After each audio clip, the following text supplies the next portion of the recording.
Biz mana shunda qutlug' minutlarda suyimlik analarımızga, latofatlik xonim qizlarimizga yana bir qitim bayramlik salom yo'llaymiz.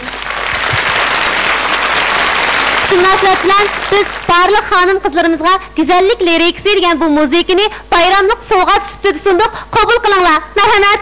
Marhamat.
birlikte to'rdan kelayotgan uchur inkaslarga diqqat qilib boqandik. Shunda qilaylik. Marhamat.